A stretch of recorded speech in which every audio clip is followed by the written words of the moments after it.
Welcome to the All About the Medicine podcast with Dr. Nola Knows. Happy Monday. Today we're going to be talking about two very exciting topics and changes in news as it relates to health and wellness. So the first big one we're going to talk about is the oral form of Wegovy.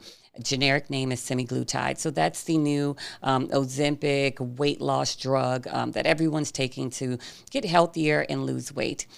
We are also going to be talking about the FDA approval for over-the-counter birth control pills.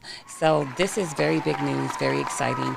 And I wanted to go over some of the medical implications behind this, as well as, of course, always the facts. So the first topic that we're going to discuss is about the oral form of Wegovy. So Wegovy was FDA approved for weight loss, and people did very, very well on it. In the clinical trials, it was shown that people lost on average about 15% of their body weight, which is incredible. It was very popular, although very expensive, and it was on back order for a long period of time. So therefore, a lot of doctors, including myself, started prescribing Ozempic, which it has the same main ingredient, except that Ozempic is FDA approved for type 2 diabetes. So the new big news is that the drug company or pharmaceutical company that makes this medication called Novo Nordisk is coming out with an oral form of Wegovy. So a lot of people are excited about it, some mixed reviews on it, but actually there is already an oral form of Wegovy, and it's called Rybelsus. But Rybelsus is FDA approved for diabetes as well. They're all made by the same company. Sometimes they may have a little bit of a difference in the protein structure, but overall its mechanism of action is about the same. So this is good news, but I will say that the reason why providers like myself and others prefer the injectable type of medication is that the compliance is so much better. Compliance is people's ability to take the medication consistently. When it's a subcutaneous injection, the medication actually goes in the subcutaneous fat layer. It has less of a blood supply there, so it's able to be released over a longer amount of time. So therefore, you get the injection and it lasts for about 7 days.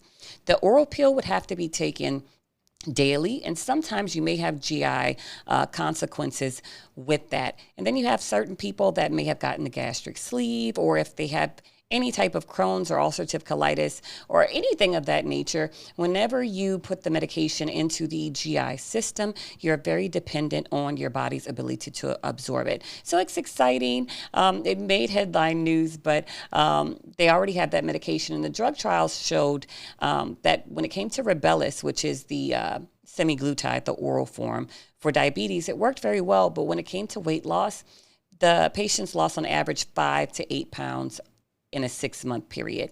So I'm interested to see the studies that come out on the oral form of Semaglutide or Wegovy, and I hope that it comes back in stock soon.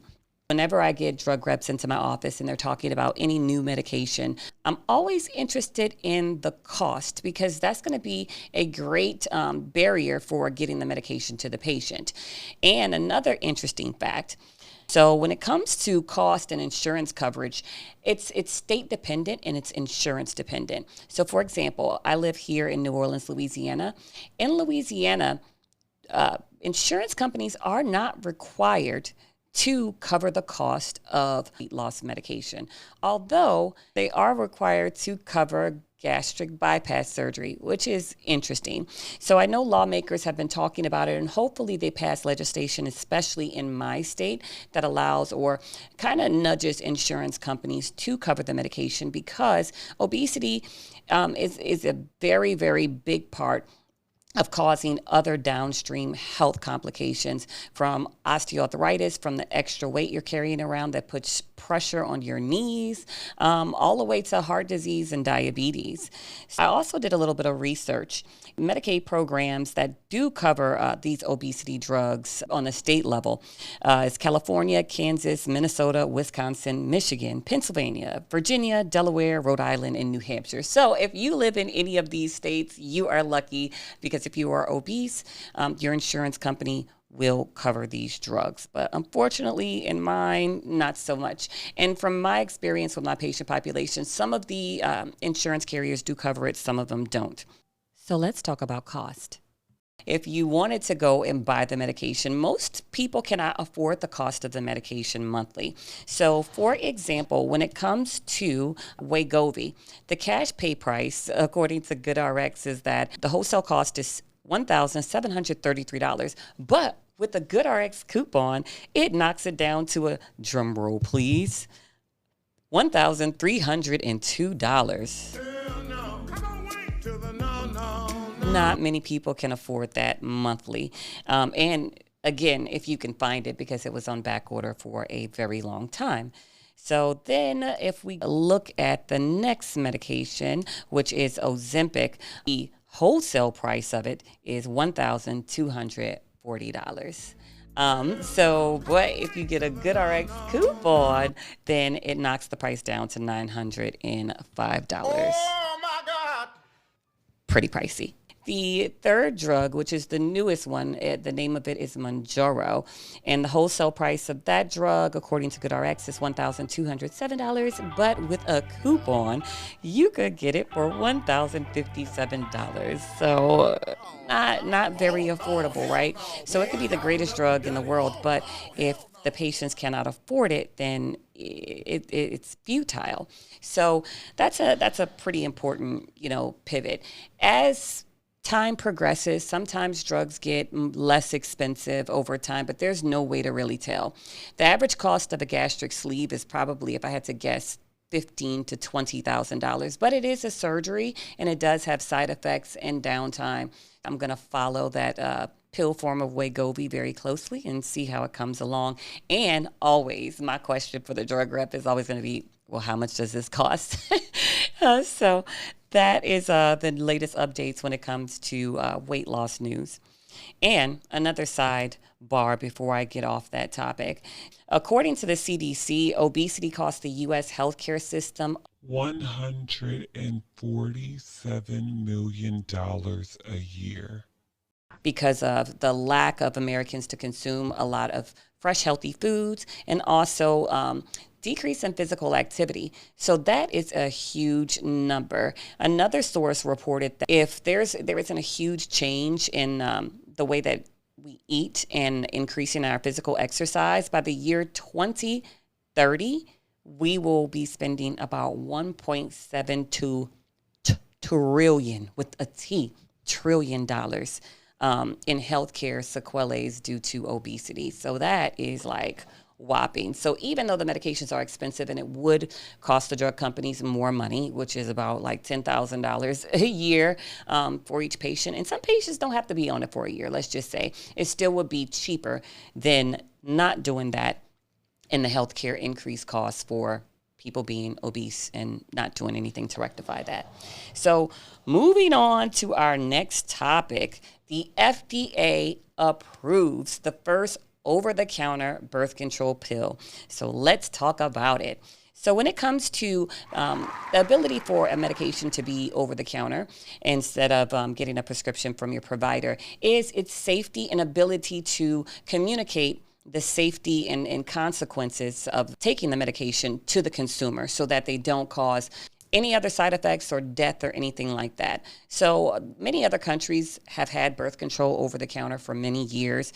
We have a really judicious system in the way that drugs are approved for over-the-counter distribution.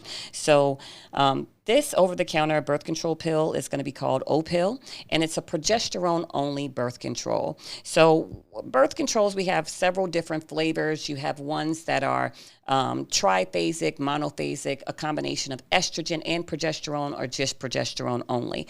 And I think the reason that they chose to make the progesterone-only over-the-counter birth control pill the first one to be approved for that is because it has little or no risk of blood clots. So it's a very big known fact that birth control pills containing estrogen or estrogen and progesterone increase your risk of having a blood clot, especially in women that smoke.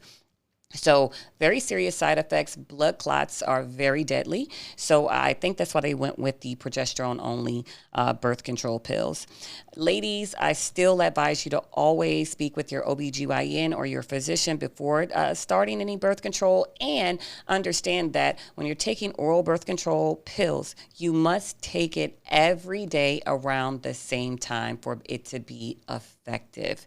And say if you start taking birth control today, I would give it says about 24 hours before it's effective. I would still say for the first week, it might be prudent for you to use a backup method of protection to prevent yourself from becoming pregnant. Another big interesting fact about birth control that I want to discuss, and it probably will be written on the box when it becomes officially carried in all of your stores, is that other medications that you take while on birth control may inhibit the birth control from being effective, like some antibiotics and some supplements. So St. John's wort is another medication that people take as a supplement for health and immunity and things like that. But it uses the same enzymes as a lot of medications that allows your body to process it and make it inactive or available in your body. So if you're taking those other supplements, your birth control will not be effective, and then you will be planning a baby shower, okay? So it also, of course, does not protect against any sexually transmitted diseases or anything like that. And so the side effects of the progesterone-only birth control pills are the same for all of the other birth control pills. You may have nausea, you may have headache, all of the regular side effects.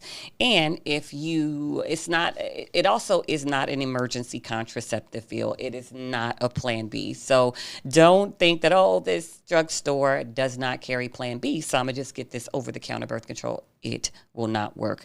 The mechanism by which it works is that it thins out your endometrium so that even if there was fertilization, the embryo would not implant. It also makes it to where you don't ovulate. So if you're not ovulating, there is no egg. So even if there's sperm and no egg, there will be no pregnancy.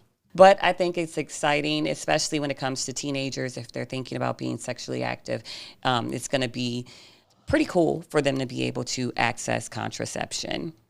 So I think that we're making leaps and bounds to really take care of the people in our country. And I think that being more proactive about it and making it more widely available is a good thing. Thank you guys for tuning in to another episode of All About the Medicine with Dr. Nola Knows.